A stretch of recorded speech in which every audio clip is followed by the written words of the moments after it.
Continuando con la propuesta del Instituto de Ciencia Procesal Penal, en donde buscamos analizar esta interrelación entre el poder y los procesos penales contra altos mandatarios, tenemos en esta mesa al profesor Rodrigo Murat do Prado, quien nos acompaña desde el vecino país de Brasil.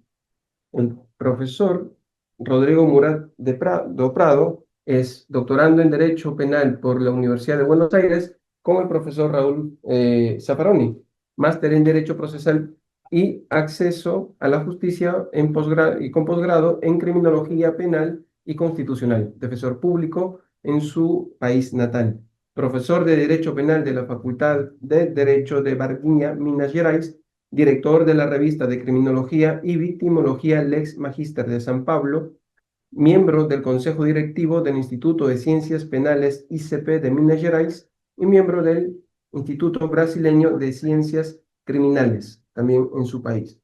El día de hoy nos va a acompañar con una disertación sobre el denominado lawfare en Brasil, derechos y garantías penales, a propósito también de las últimas decisiones que se vienen tomando en el camino sobre la marcha, sobre el particular en su país natal. Sin más preámbulo y recordando a todos los presentes, la intervención del profesor Rodrigo tendrá un espacio de 30 a 40 minutos, a cuyo término habrá un espacio para la ronda de preguntas que pueden formular cualquiera de los presentes en este auditorio o en el aula virtual, y a cuyo término daremos por clausurado también este seminario internacional. Sin más preámbulo, Rodrigo, el auditorio es tuyo.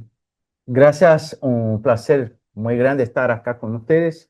Pues según día ya estuve acá el miércoles y un gusto disfrutar de la compañía de ustedes, queridos peruanos, y la gente que nos ve ahí.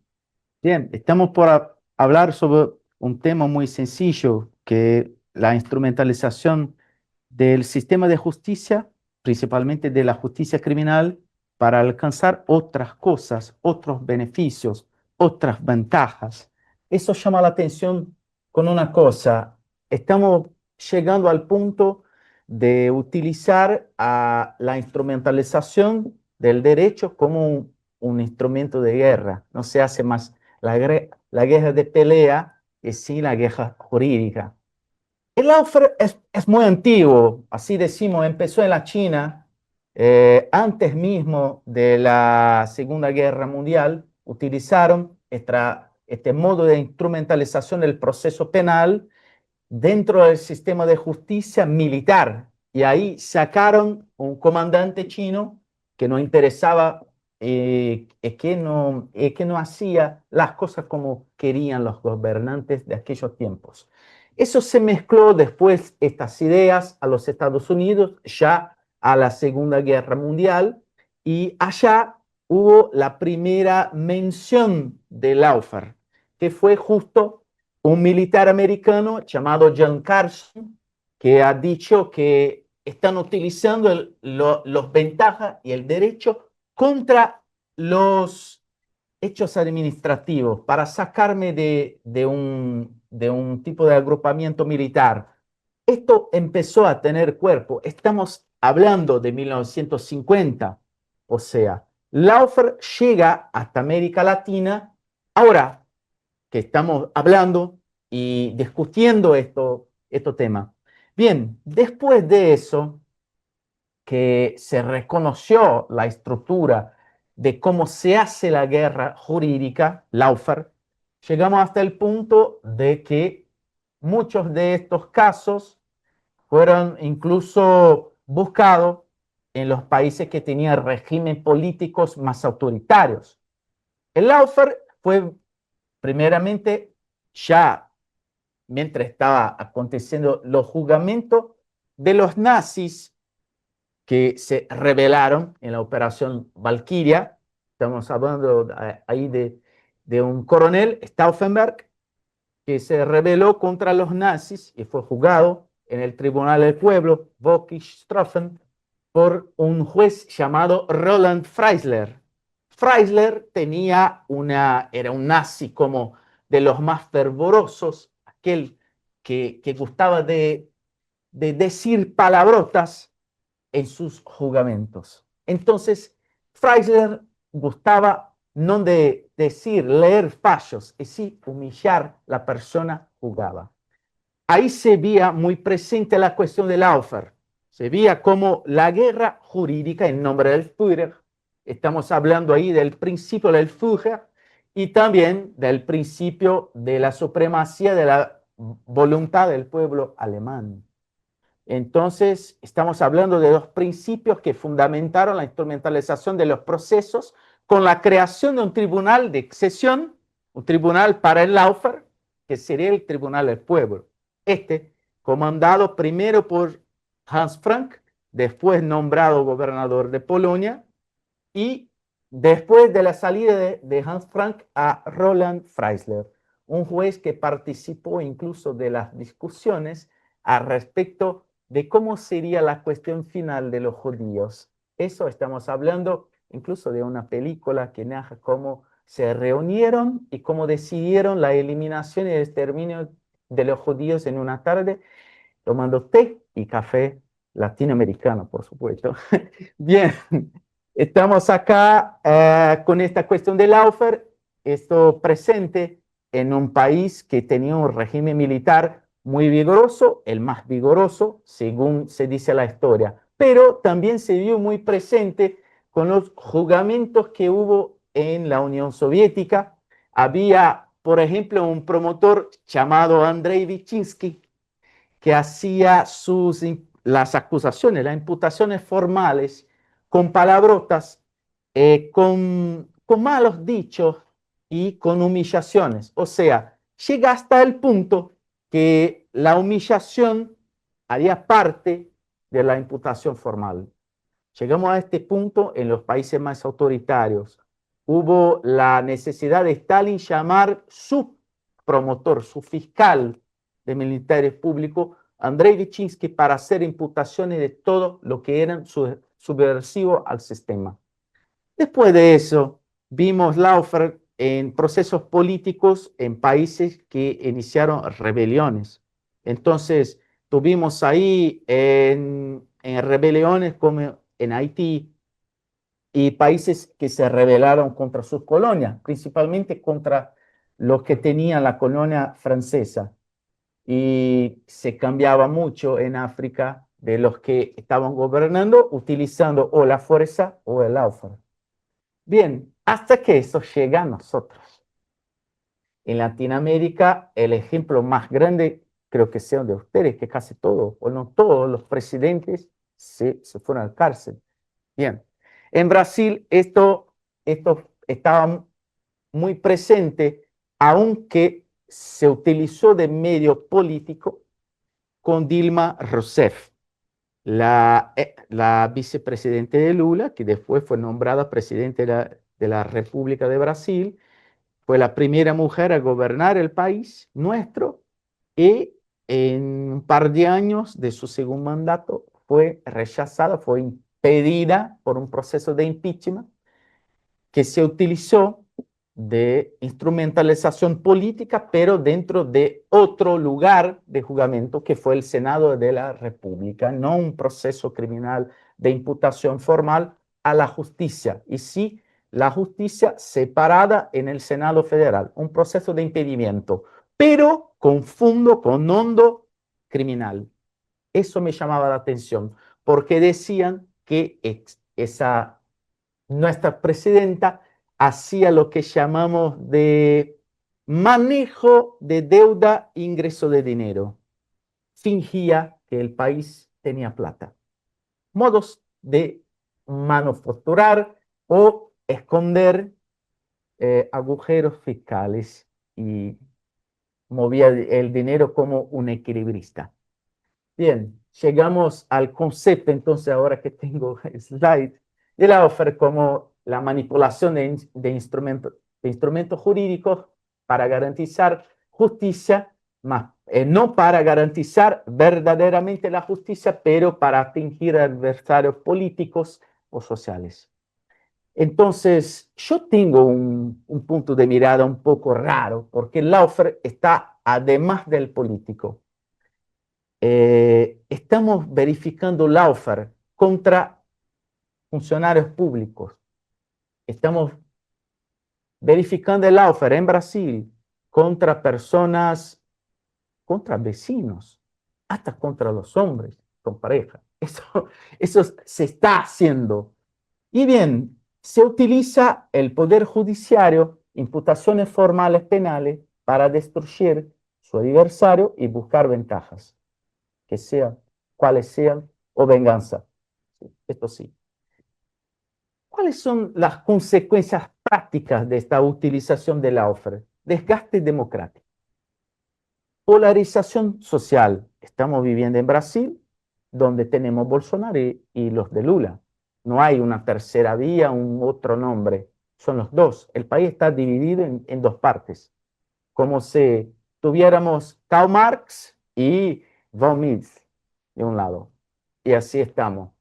Después de eso, tenemos la consecuencia que el lawfare crea, que sea la desestabilización institucional. El Estado pierde un poco de legitimidad. El Poder Judiciario está siendo juzgado junto con el presidente ahora, Bolsonaro, que acaba de ser condenado a 27 años. Acabo de saber en este momento. Bien, esta instabilidad institucional de la Suprema Corte y de otras cortes de justicia que detengan competencia para juzgar otros tipos de políticos como intendentes, alcaldes y otras cosas, pierden legitimidad política y se convierten en verdaderos enemigos del pueblo.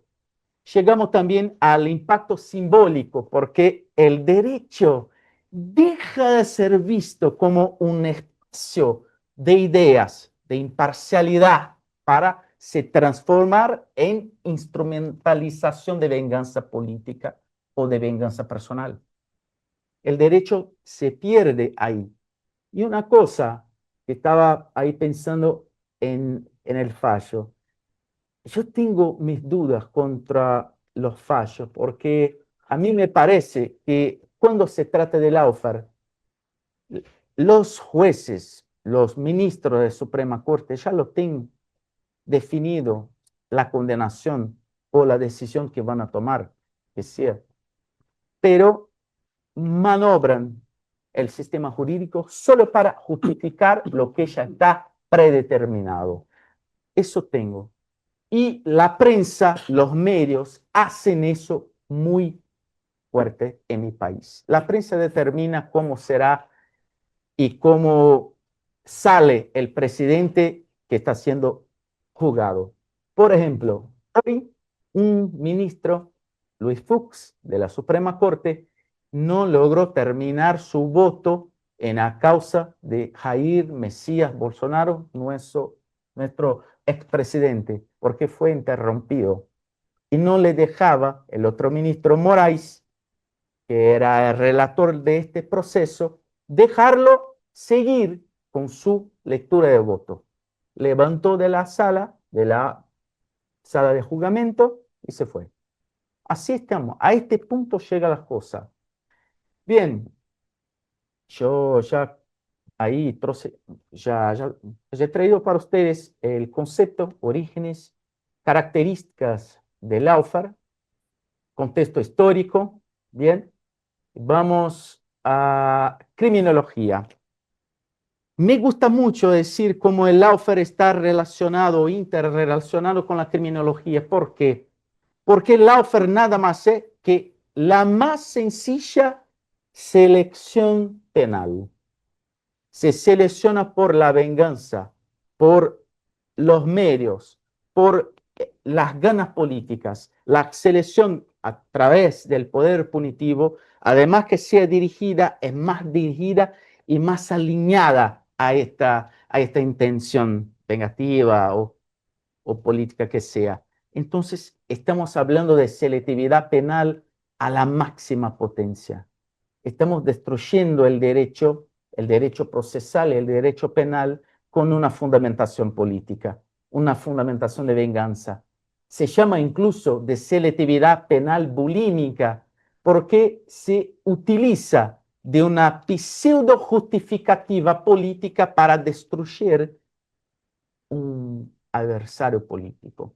Bien, Tenemos ahí Roland Freisler, este juez fue el director de este Tribunal del Pueblo, y ya hablamos sobre eso. Y acá está Andrei Vyshinsky, el fiscal de la Unión Soviética, que era incumbido de acusar en un tribunal prácticamente que predeterminado los enemigos del Estado. Bien, acá tenemos las obras sobre Laufer, incluso una peruana de Arantxa Tirando. La primera fue la traducción que hicimos de la obra de Zaffaroni, Cristina Camaño y Valeria Vegevas, Bienvenidos a Laufer, con el prólogo de Lula, el expresidente. La obra de Rojo está del ministro hoy de Suprema Corte de Brasil, abogado entonces aquel tiempo que escribió este libro, que fue Cristiano Sanín, y abajo las traducciones que hicieron de los libros principales que trabajaron esto.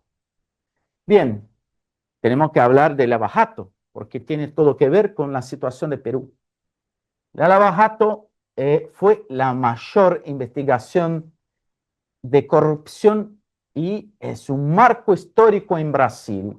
Pero en lo que basaron los fiscales y aquellos que hacían la investigación, se basaron en una operación muy antigua que ustedes conocen, Manipuliti de Italia contra los mafiosos de Camorra, comandado por un juez, tal cual se investió este juez Sergio Moro de Brasil, que fue el juez Falcone, que murió. Un atentado, un coche explotó en la calle. Bien, aspectos de la operación Lava Jato que todos preguntan. La utilización del poder y de intereses de constructoras para el lavado de dinero y recibimiento de otros tipos de ganancias, de dinero del Estado. Bueno, la operación fue un espectáculo en nuestro país. Los medios la tenían como, ella tenía fases. La primera fase llegó hasta la 53ª fase de investigación y de juzgamiento, hasta que llegó el punto del presidente Lula estar preso y prestar depoimiento formal ahí perante el juez. Bien, Lula se quedó un tiempo preso, se utilizaron, claro, de la prisión preventiva, hasta que llegó el punto de anular el juzgado, la decisión de prisión, el proceso, con base en algunas cosas, como por ejemplo, incompetencia del juez Sergio Moro, de la 13ª Vara Federal de la ciudad de Curitiba, diciendo que los procesos no tenían relación directa con la Petrobras y el caso de Lava Jato. La operación Lava Jato de Curitiba no era directamente relacionada a esta causa. La vara del juez Sergio Moro no tenía competencia para esto, y a partir de eso y en conjunto con anulación de algunos acuerdos que hicieron otros imputados, se anuló el proceso y prácticamente se renombró Lula como persona que podría candidatarse como presidente. Y ahí está, como actual presidente de República. ¿Qué pasó con sus enemigos? Juez y fiscal. El juez está sufriendo muchos procesos, muchos, de todos los lados. Intentó buscar foro por prerrogativa de función junto a la Suprema Corte de Justicia de Brasil, se convirtiendo en un político, un senador. Y el otro, el fiscal, también por medio de se convertir en un diputado. Ahora perdió el mandato. Probablemente será juzgado por un juez común, como debe ser. Y perdió el cargo también de fiscal. Bien, Lula recupera entonces sus derechos políticos y bien, llegamos hasta ustedes. mira que como el Lava Jato fue tornando y se moviendo por los tiempos. No sé cómo nos llegó hasta nuestros amigos, hermanos de Argentina. Ustedes están bien ligados por Dios, creo. Sí, por supuesto. Bien, estamos entonces con la operación en Perú. Y acá la cosa está más fea, pero creo que con las anulaciones de los procesos de Brasil, muchas cosas se aprovechará aquí. Creo yo, una opinión personal, se anulará todo también. Bueno, los efectos. La constructora Odebrecht sería dimitido el pago de propina a políticos y autoridades de Perú entre los años de 2005 y 2014. Bien, te adelanto. La Odebrecht ya pagó por todos los tiempos a mucha gente para tener privilegios. Bueno, esto es común.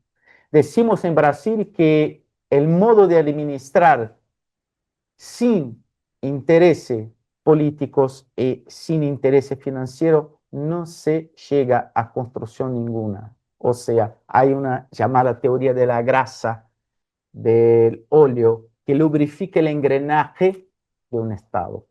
¿Y qué sería este? Sería el dinero y ventajas. Sin esto no se construye nada en mi país.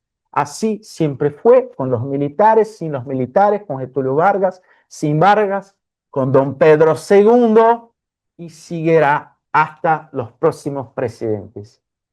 Bien, acá tenemos los presidentes de ustedes que son procesados y ustedes los conocen todos.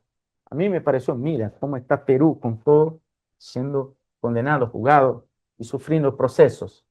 Bien, llegamos hasta el punto del caso Bolsonaro. ¿Por qué el caso Bolsonaro se convierte en un caso raro? Hicieron los grupos apoyadores de Bolsonaro un quilombo en la ciudad capital de nuestra república, la ciudad de Brasilia, a destruir la Suprema Corte, el Palacio del Planalto, el Palacio de Despacho del Presidente de la República y también en el Congreso Nacional.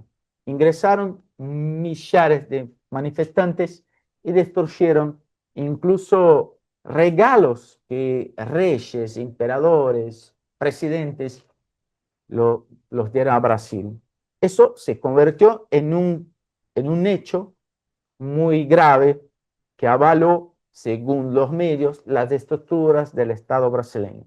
El problema es que un diputado denunció por medio de una posible amenaza de prisión preventiva que tenía pruebas de que el gobierno de Bolsonaro, los de Bolsonaro, que no estaban de acuerdo con la elección de Lula al poder, habían organizado una tentativa de golpe de Estado por medio de los manifestantes que quebraron la ciudad de Brasilia. Bueno, este proceso para ustedes que son abogados es una cosa muy rara. Yo conozco un poco del proceso y vi que los propios acusados entregaron como de gratis a los fiscales millares y millares de informaciones. O sea, la investigación a partir de los fiscales, la investigación, los propios imputados entregaron de gratis a los acusadores.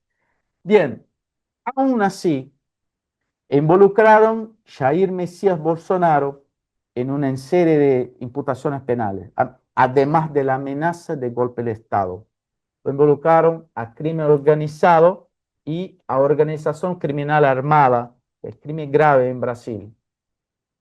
Pues recuerdo, antes de llegar al poder, este presidente que fue hoy condenado, fue nuestro presidente, en campaña política en mi provincia fue esfaqueado. Llegó a recibir un golpe de un cuchillo y le cortó la panza casi por completo y casi murió. Esta es la foto de la condición que estaba haciendo campaña electoral. Y abajo está el investigado por hacer este atentado a un candidato a la presidencia de la República de Brasil. Este hecho pasó el 6 de septiembre de 1918. Entonces, el agresor se llamaba Delio Bispo de Oliveira Y hoy hay una investigación en paralelo para descubrir quién lo contrató. ¿A mando de quién ha hecho eso? Bien, el proceso sigue, un proceso desde 2018 sin respuestas, pero el presidente en 1 año y medio fue condenado a 27 años. 2 pesos, 2 medidas. En Brasil decimos, el palo que se da en Chico se da en Francisco también. ¿Por qué no están haciendo lo mismo? ¿Por qué no buscan el culpable del atentado contra este presidente? Bien, ahí están las manifestaciones que hicieron en el Congreso de la Nación. Las imputaciones al presidente entonces, Bolsonaro: organización criminal armada, tentativa de abolición violenta del Estado Democrático de Derecho, golpe de Estado, tentativa de golpe, daño cualificado con violencia y grave amenaza, y deterioración de patrimonio público tombado, que sería protegido por leyes de no se destruir. Bien, ahí la principal imputación: tentar, artículo 359, letra M del Código Penal de Brasil, tentar depor por medio de violencia o grave amenaza o gobierno legítimamente constituido. Reclusión de 4 a 12 años, además de la pena que corresponde a la violencia. Bien, este artículo fue una construcción creada después del hecho que Bolsonaro se ha involucrado. La Suprema Corte tenía una ley de seguridad nacional, el país tenía una ley de seguridad nacional que estaba vigente desde la dictadura militar de Brasil del año 1976. Esta ley de seguridad nacional tenía este tipo penal, igual, con la pena que lo corresponde ahí. Después del hecho, revogaron la ley e incluyeron con el mismo nombre y la misma condenación en el pretexto secundario de la norma penal al Código Penal con la letra M.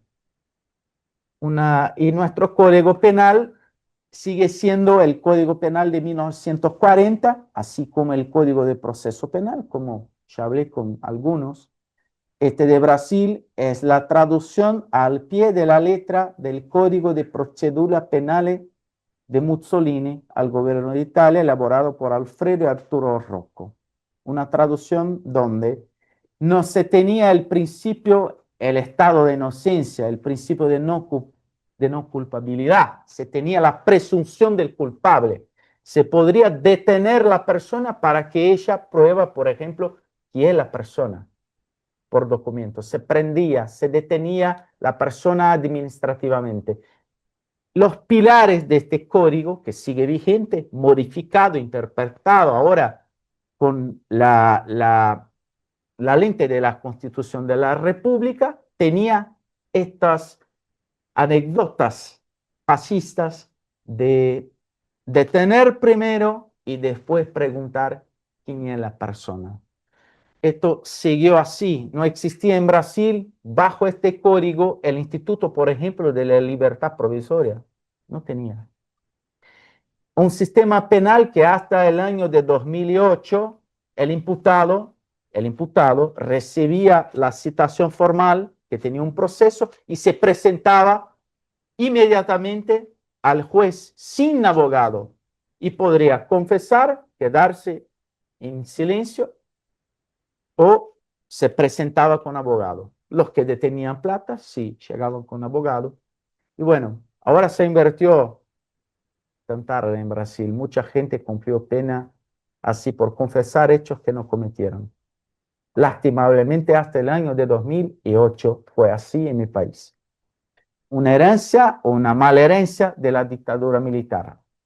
No sé cómo funciona acá, después pregunta a ustedes. Por ejemplo, tenemos la herencia en Brasil de la dictadura militar, que al lado derecho inmediato al juez toma el asiento el fiscal y los abogados abajo. Así funciona allá, no sé cómo aquí, pero allá El fiscal está al lado del juez.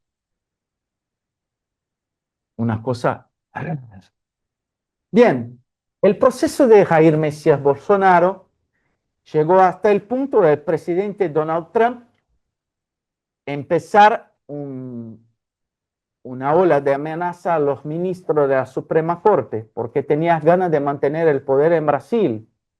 Y bajo una ley americana llamada Magnitsky, que limita la utilización de cualquier empresa norteamericana, podría imponer o poner nombres de personas que hacían violencia a los derechos humanos, incluso que violaban los derechos penales y procesales penales.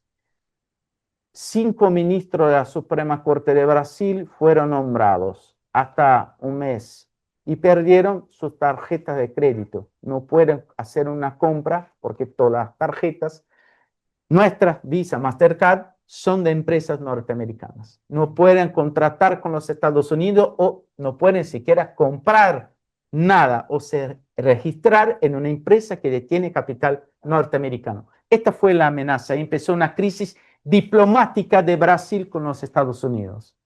Bien, esta tensión creada llamó la atención de los ministros. El propio presidente Lula se dice, no hay problema, los ministros sacarán la plata que reciben directamente al caja del Banco de Brasil, que no detiene administración americana. Y así están, yo creo que están, el cafecito están pagando en billetes. Bueno, sigue así. Pero empezó el jugamento, tal vez por esta tentativa de mostrar independencia del poder judiciario brasileño y también independencia del Estado frente a las amenazas puestas por el presidente Donald Trump. Ahí están los ministros de la Suprema Corte de Brasil, que ahora los que ya votaron son los que están abajo de la foto, la segunda foto. Aún tenemos más votos contra Bolsonaro, pero ya está formada la mayoría. Entonces ya pronunciaron el juramento. Pero estos son los ministros y quién fue los presidentes que los nombraron. El primer ministro fue nombrado por el presidente Fernando Henrique Cardoso a los años 90, que lo nombró Gilmar Ferreira Méndez. Después, los presidentes nombrados por la presidenta Dilma, los ministros nombrados por la presidenta Dilma Rousseff, que fue Luis Fuchs, Rosa Weber, Luis Barroso y Eduardo. Y bajo tenemos el ministro Alejandro de Moraes, nombrado por el presidente Temer. Bolsonaro nombró 2, los 2 abajo, y Lula 3. Incluso su propio abogado, Cristiano Zanin, que escribió la oferta que yo le mostré, fue nombrado ministro de la Suprema Corte. Bien, acá tenemos la formación y hoy fue la decisión, ya está formada la mayoría de votos para la condenación y está anunciado que 27 años es lo mínimo que ha puesto, puede ser que sea más, pero 27 está garantizado. Bueno, ahí encontramos paralelos y contrastes mientras analizamos los procesos de Lula y Bolsonaro. El caso de Lula, corrupción sistémica, búsqueda de una organización criminal formal, se utilizaba del proceso de selección de empresas para lavado de dinero. Y Bolsonaro, acusado de atentados por actos democráticos. Yo creo que quería hacer una imitación de lo que pasó en los Estados Unidos con Trump, ¿no? Intentó hacer lo mismo. Invadieron allá el Senado Federal en Brasil y invadieron toda la capital. Y así fue. Pero la diferencia sería la interferencia externa, como la presión ejercida por el presidente Donald Trump acabó por agravar, en mi modesta opinión, el juramento de Bolsonaro. Agravó porque lo abrevió. Y todo lo que es breve, ustedes saben, el proceso penal, todo lo que es muy breve, por la costumbre, sale malo.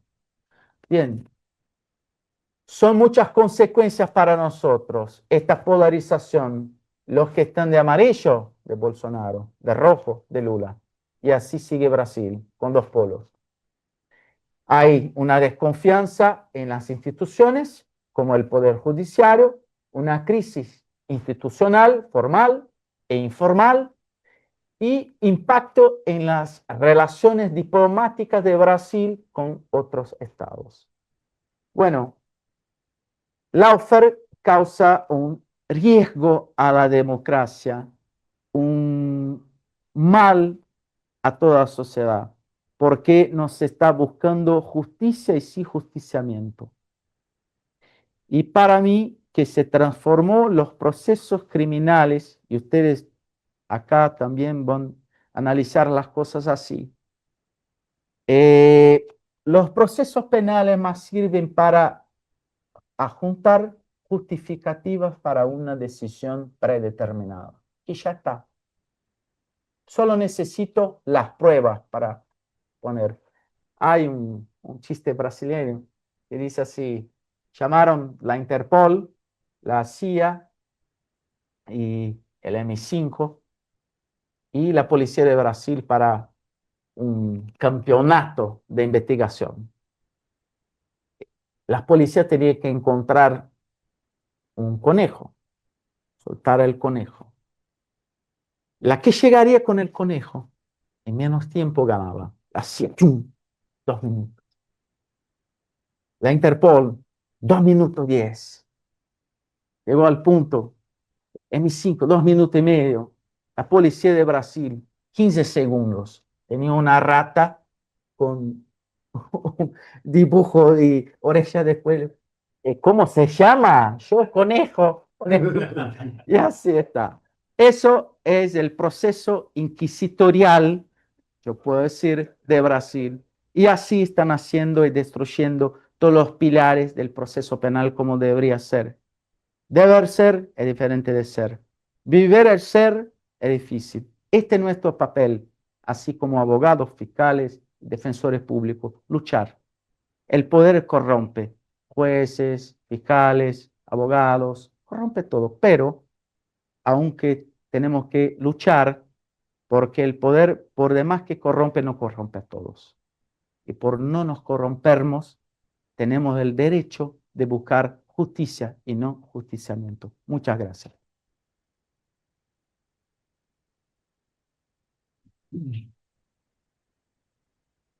Muchas gracias, Rodrigo. Continuando con la dinámica que hemos pautado al inicio, eh, vamos a proceder a la ronda de preguntas en un periodo de 10 minutos. Por favor, ruego brevedad para que todos podamos intervenir. En la sesión primera habían más manos levantadas, pero por obvias razones tuvimos que tomar ciertas pautas para poder continuar con el evento. De hecho, el tema es bastante polémico, invita al debate, que de hecho era era y es la iniciativa, perdón, del instituto cuando concebimos abordar este tema. Eh, Siguiendo con esta ronda de preguntas, si alguien quiere levantar la mano, o si también el equipo me indica si en el Zoom también hay alguien que quiere formular alguna pregunta, lo puede hacer. El interrogatorio. Doctor Gracias, Lamas. profesor Rodrigo. Murat, por la brillante acción bastante eclíptica en el sentido de nivelar una realidad decorada por el derecho, por la justicia, pero en el fondo una realidad, ¿no? Muy parecido a lo que acontece en el Perú, por no decir exactamente lo mismo bajo sus matices, ¿no? Una realidad encarnada. Yo siempre ha sido motivo de una particular reflexión para mí, la historia de la corrupción. En el caso del Perú, el Perú tiene dos historias, como me imagino la debe tener también Brasil. La historia de la corrupción es una historia soterrada, y la historia oficial. Pero a raíz de la virtualidad y de todas estas transformaciones de la globalización, la información fluye y es accesible a cualquier ser humano.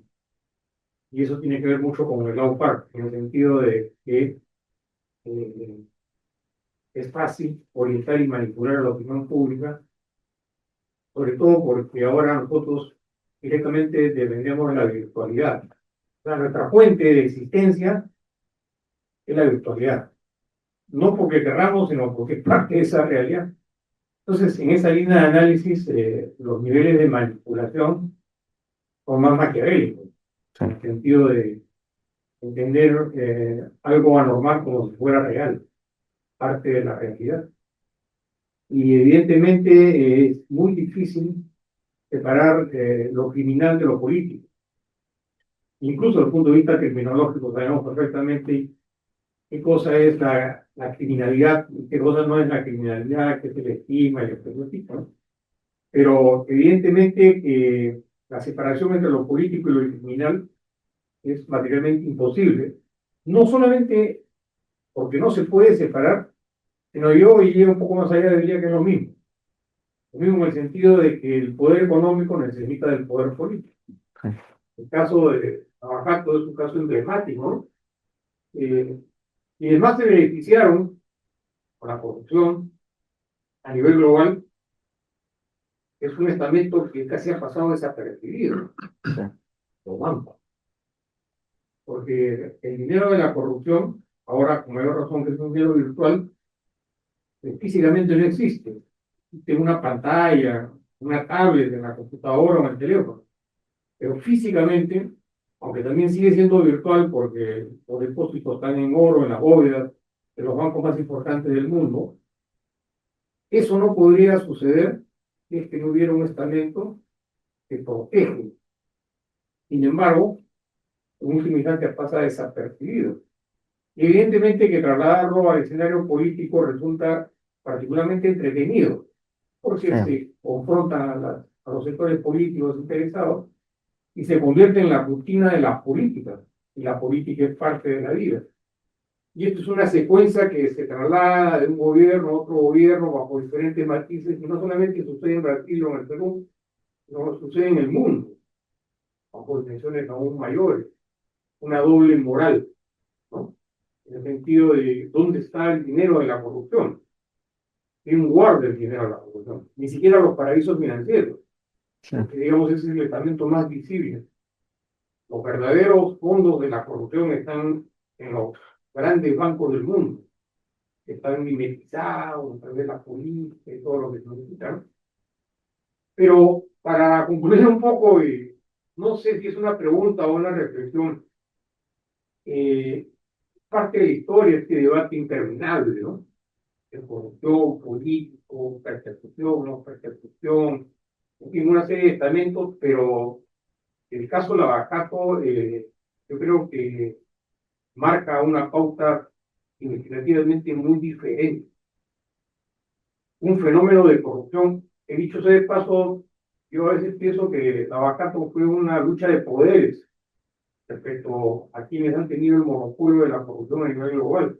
Lo que pasa es que Lavajato tuvo la habilidad y la estrategia de copar la democracia, copar la gobernabilidad y además un brazo operativo que era la Oficina de Operaciones Estructuradas, en la que habían paraísos financieros, testaferros, oferta despachada y todo lo que conocemos, ¿no? Pero la dinámica de la historia sigue siendo más o menos la misma, ¿no? Eso es lo que quería manifestar y no quiero abusar del tiempo que no hemos podido escuchar.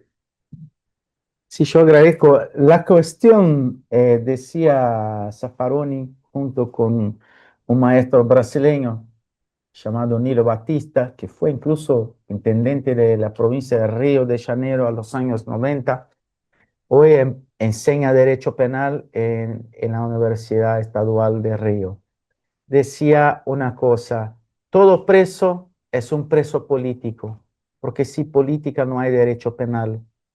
Y sin derecho penal no hay política. Entonces, si todo preso es un preso político, la violación fue de un poder político. Ahora, claro, los dogmatas llamaron la atención, no es así, hay la norma penal, el bastante. Pero en realidad las manifestaciones de poder, las más fuertes, se dan por medios de la criminalización de comportamientos. Y por eso, sí, entiendo también que todo preso, todo encarcelado, es un encarcelado político. Claro que no con este biais de llegar a pedir asilo político afuera, pero contra alguien que de algún modo se subvirtió contra el poder. Bien, y el poder sabemos que cambia, las ganas cambian.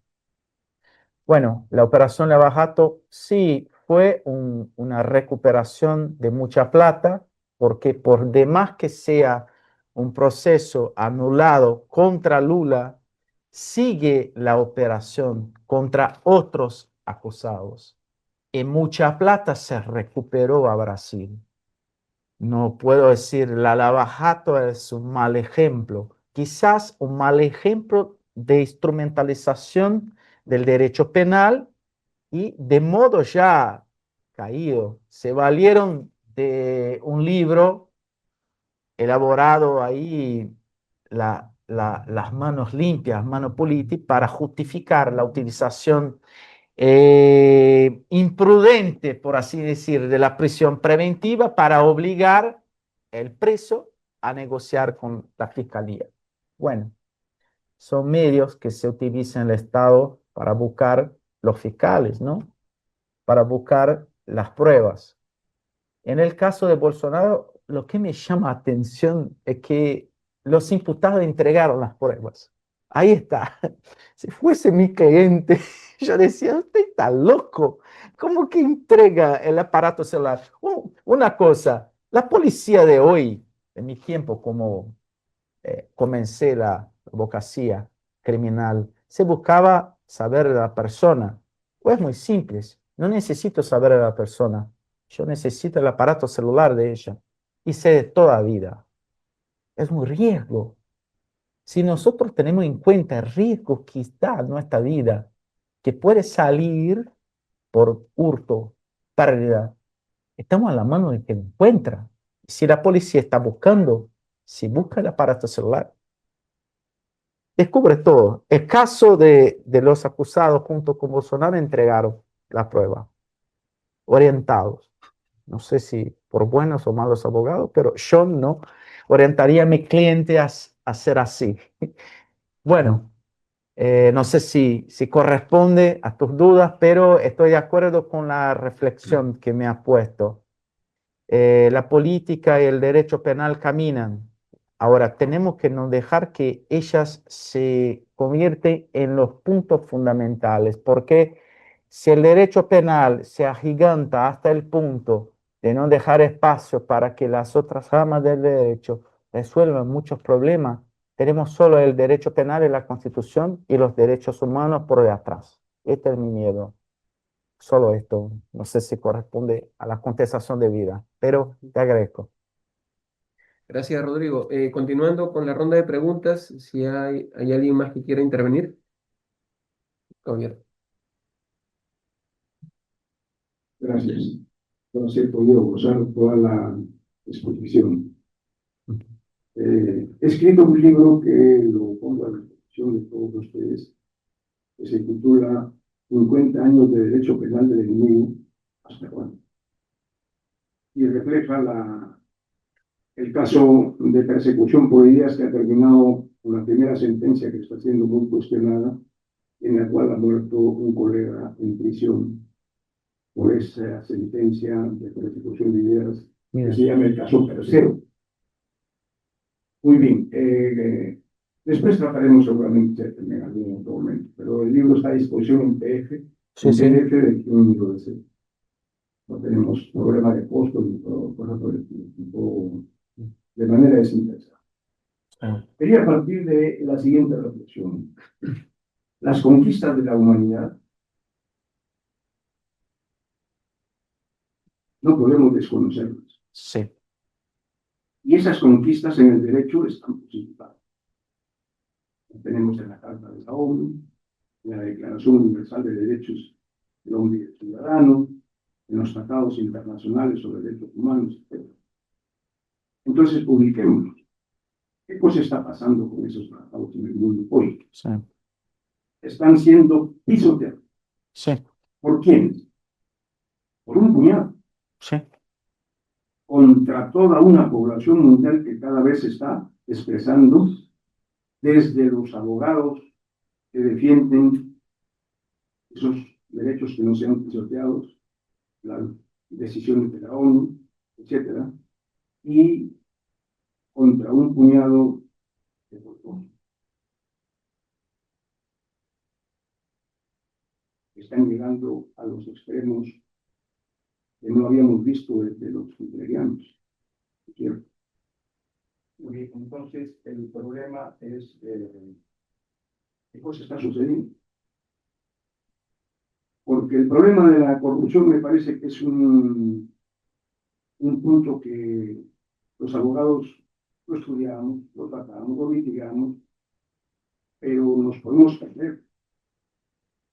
Y es que no vemos en el mundo, a juzgar por lo que en esta conferencia magistral del doctor Zaffaroni y del doctor Cancio Mediá respecto al delito de rebelión que está publicado en el Google, ahí los organizadores del EGSP dijeron lo siguiente: la contradicción en el mundo no es entre derecho penal del enemigo y derecho garantista. Seguramente se referían a Cancio Mediá, porque él tiene 2 tomos de 1500 páginas cada uno sobre derecho penal del enemigo. Dijo: la contienda, consideramos nosotros, o sea, los del XP, es entre el garantismo y el eficientismo. Yo recordé lo que hemos visto en el libro de que Alejandro Aponte Cardona, de Colombia, uno de los que escriben esos tomos, y que después ha desarrollado otros libros, dice: el eficientismo no es textual, es la cara con que se cubre el derecho penal del enemigo, para hacer consentir a la población que fulano es un enemigo legítimo.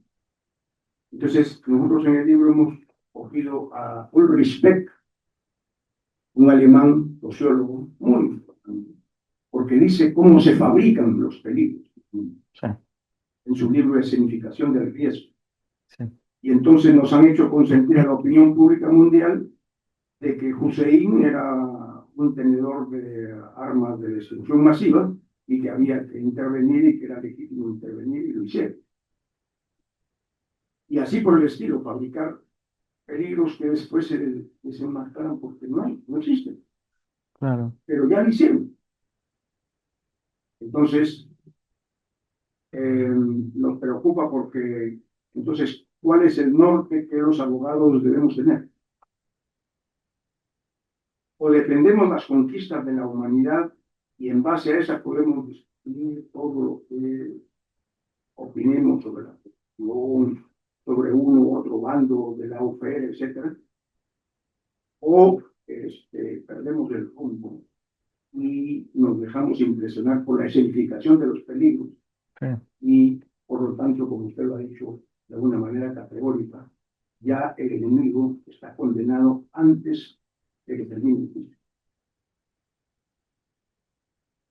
Y también me ha preocupado la cuestión de la afirmación del doctor Zaffaroni en esa exposición cuando dice: lo que han hecho con Pedro Castillo no es derecho penal del enemigo. Tajantemente, hay una pregunta que le interno del punto. Lo que han hecho es lawfare. Pero la pregunta es: ¿cuál es la diferencia?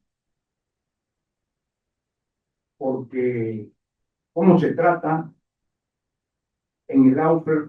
¿A quién se le busca traer abajo? ¿Como ciudadano? Sí. ¿Se violan las garantías procesales de aquel que se considera que hay que traerlo abajo? Aquí nosotros más cerquita estamos con Pedro Castillo, no conozco los detalles de los que usted recientemente ha puesto respecto a los efectos de Brasil, Sí. pero a él le deberían haber hecho un juicio, porque ha sido un presidente en ejercicio. Eso dice la Constitución, que no lo han hecho. Debieron haber tenido una votación para vacarlo, pero no han tenido los votos suficientes. Y sin embargo, lo han detenido en la calle, con su propia guardia personal. Bueno, ese es otro debate. Pero el asunto que vamos es de que cuál es entonces el norte de los abogados. O defendemos esas conquistas de la humanidad o empezamos a aplicar otras explicaciones de los prestidigitadores del derecho para fabricar fundamentos y a como dé lugar el enemigo ya está condenado antes de que termine el tiempo. Ese es el asunto. Sí, por supuesto. Hay un dicho en Alemania que el Kaiser Federico II quería construir al lado del lago de Potsdam una casa y tomar esto, pero había un molino antiguo, de un dueño muy antiguo, más grande, que tenía familia, que este molino sirvió a la familia por años y años. Y habló directamente, mira, yo necesito destruir este molino porque yo soy el Kaiser, yo te tengo el poder, y si usted no hace así, usted sentirá la fuerza de mi poder. El campesino, sencillamente, muy simple, dice, no, todo bien, reconozco que usted es el Kaiser, reconozco que usted tiene el poder, pero aún hay jueces en Berlín y yo tengo un buen abogado. Creo que los abogados deben luchar por las garantías de estos derechos humanos, ya reconocidos, que no pueden retroceder. Hay una prohibición de retroceso en esto. Y la lucha nuestra ahora es luchar para mantener como derechos que salieron del papel, de la letra fría de un tratado internacional. Hacer con lo que estos derechos sean efectivos. Si miramos las cárceles en toda América Latina, sabemos que los derechos humanos no están efectivos, no están efectivados. Tenemos que buscar modo de hacer. No sé cómo, pero luchemos con lo poco que tenemos. Luchar a de poco es mucho. Esto sí. Y estoy de acuerdo contigo. Lawfare y derecho penal del enemigo están en conjunto. A mí me tocó después de tu explicación, doctor, la misma cosa. Son iguales. Son iguales. Se elige el enemigo y contra él se puede hacer todo. Lastimablemente es eso. Bien, no sé si corresponde a este cuestionamiento. Te agradezco mucho por clarificar también mis ideas con tus comentarios. Gracias. Muchas gracias por las intervenciones. Vamos a dar lugar a una última pregunta, si es que la hay. Ok. Bueno, sin duda también me surgen varias interrogantes en lo personal, ¿no? Y más que todo rescatando por la propuesta que trajimos como instituto, ¿no? A título personal y en mi condición de director ejecutivo del Instituto de Ciencia Procesal Penal, que este año viene cumpliendo 31 años desde su fundación, con varios profesores de los cuales también está presente mi maestro, el actual presidente, el doctor Arsenio Oreguardia, y también nos acompaña el profesor, digamos, en memoria, el profesor Luis Roy Freire, que es, digamos, la denominación del auditorio donde estamos actualmente, quien fuera en su momento uno también un profesor fundador del instituto. Damos las gracias a todos los presentes y también de manera personal destacando algunas ideas que se han venido desarrollando en lo largo de estas 2 sesiones de jornada. Iniciamos el día de ayer y hoy estaríamos dando por clausurada. Destacando inicialmente algunas pinceladas, tomando en cuenta también que hemos contado con participación de estudiantes, en el sentido de que a diferencia de nuestros estudios propios de dogmática penal o procesal penal, ¿no? En donde suele asumir el proceso penal como un instrumento como un medio para la realización del derecho sustantivo, o como indiqué el día de ayer, como una ficción jurídica, nos dicen al respecto, pues el proceso penal, al mismo tiempo, como lo destacó el profesor Carlos Eduardo Freitas, también es un mecanismo de legitimación política, de legitimación social, ¿no? Una decisión mal adoptada en un caso concreto, peor aún, en mi opinión, cuando estamos frente a actores políticos, pueden terminar legitimando a esos actores. Por tanto, esa decisión no puede discutirse solamente en términos de validez o invalidez, a la cual estamos formados nosotros, evidentemente, como abogados, sino del impacto que esto puede tener, del costo social que puede repercutir, nulidades de casos, cuando hay un gran trecho eh, por el cual ya discurrió el proceso penal sin dar finalmente una solución de fondo. No solo ello, recordando también las palabras del profesor Domingo García Belaúnde, que el día de ayer nos recordó la evolución del tratamiento de la responsabilidad política de los presidentes, me pareció que también dio cuenta de algo muy importante y que en materia de la justicia electoral solemos también pasar por alto, que es lo siguiente. Él críticamente sostenía, estamos en una situación, en su opinión, en donde muchas veces el poder judicial, ¿no? Tiene que hacer las veces, ¿no? En la persecución judicial de aquello que tiene que ser objeto de decisión por parte de los órganos políticos. Esto es por el Congreso. Ante esta omisión, muchas veces se puede, aunque no compartir, pero sí entender quizás la razonabilidad de por qué es que los actores judiciales o fiscales terminan involucrándose en asuntos que en principio debieran ser de alta discusión estrictamente política. Y aquí una pregunta que dejo en el tintero, quizás para próximos eventos, es qué esperamos como sociedad cuando desde un principio concebimos un sistema electoral que, como todos sabemos, al día de hoy está generando una lista innumerable de partidos en donde si es que habría un vencedor en primera vuelta, pues basta sumar la cantidad de partidos en donde no necesariamente ese vencedor tenga el 50% más uno del total de electorado. Si tenemos un sistema electoral en ese punto ciertamente fraccionado, altamente fraccionado, ¿qué esperemos? ¿Qué podemos esperar de un parlamento altamente fraccionado en busca de consensos? Efectivamente, la dificultad de hallar estos consensos puede explicar el activismo que adopta el sector justicia para atender ciertas situaciones en donde el poder político definitivamente no emite pronunciamiento alguno. El día de hoy también hemos recordado la importancia de las garantías en la persecución penal. ¿Cuál es el rol del abogado? Debemos limitarnos a ver un caso en su estricto componente de, digamos, en la lógica de ganar o perder un caso, o debemos también concebir el proceso como parte de un sistema, de un todo. A esto Carnelú indicaba justamente la necesidad de diferenciar lo que es el proceso del procedimiento, que muchas veces también pasamos por alto.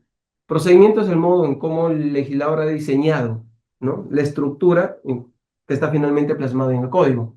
Pero cuando hablamos de proceso, hablamos de algo que va mucho más allá. Algo, parafraseando a Safransky, que busca la trascendencia, ¿no? Busca la trascendencia en un ánimo de garantizar esta cohesión social. El proceso, y en este caso, con mayor razón, el proceso penal, donde se involucran elementos políticos, también nos llama la atención en un ánimo de ser más juiciosos al momento de analizar este caso y también de estos casos, perdón, y también de invitar al debate alturado sobre el particular. Con todo esto, y bueno, para cerrar también esta intervención, hemos contado con el profesor Rodrigo, que nos ha dado una pincelada del fenómeno del lawfare, en donde cómo este instrumento en sus componentes puede ser un arma de doble filo. Cuando en primer momento el expresidente Lula da Silva fue objeto de persecución penal, recuerdo que la literatura que se producía en ese momento era literatura crítica a la persecución penal de ese momento. Pero poco tiempo después, y el profesor Rodrigo nos ha dado cuenta que este mismo escenario también ha expuesto a un exmandatario de otra vertiente política, ¿no? Entonces, dentro del cual finalmente estos enfoques nos permiten dar cuenta del carácter complejo que tienen también los procesos penales, repito, en el sentido de que no deben ser concebidos solo como mecanismos de ficción jurídica, sino que están estrechamente ligados con las bases de una democracia. Con todo ello, bueno, y nuevamente agradeciendo a todos los presentes, agradeciendo a los profesores que nos están acompañando el día de hoy, a los que nos acompañaron el día de ayer, e invitando también a que nos sigan en nuestras redes. Varios nos han preguntado también por los canales, se les hará presente todos estos medios para que puedan seguir participando de estas actividades. Damos por clausurada este seminario internacional cuando el poder es juzgado. Al mismo tiempo, extiendo también la invitación a todos los que nos están acompañando, ya que mañana vamos a tener un diálogo abierto sobre los delitos de lesa humanidad, un tema de actualidad, en donde también contaremos con el profesor Ciro Cancho y también con la agradable participación de todos los presentes. Sin otro particular, doy por clausurada este seminario internacional y agradeciendo nuevamente a todo el equipo que nos ha acompañado en este tiempo. Será con esto, con todo esto, hasta mañana.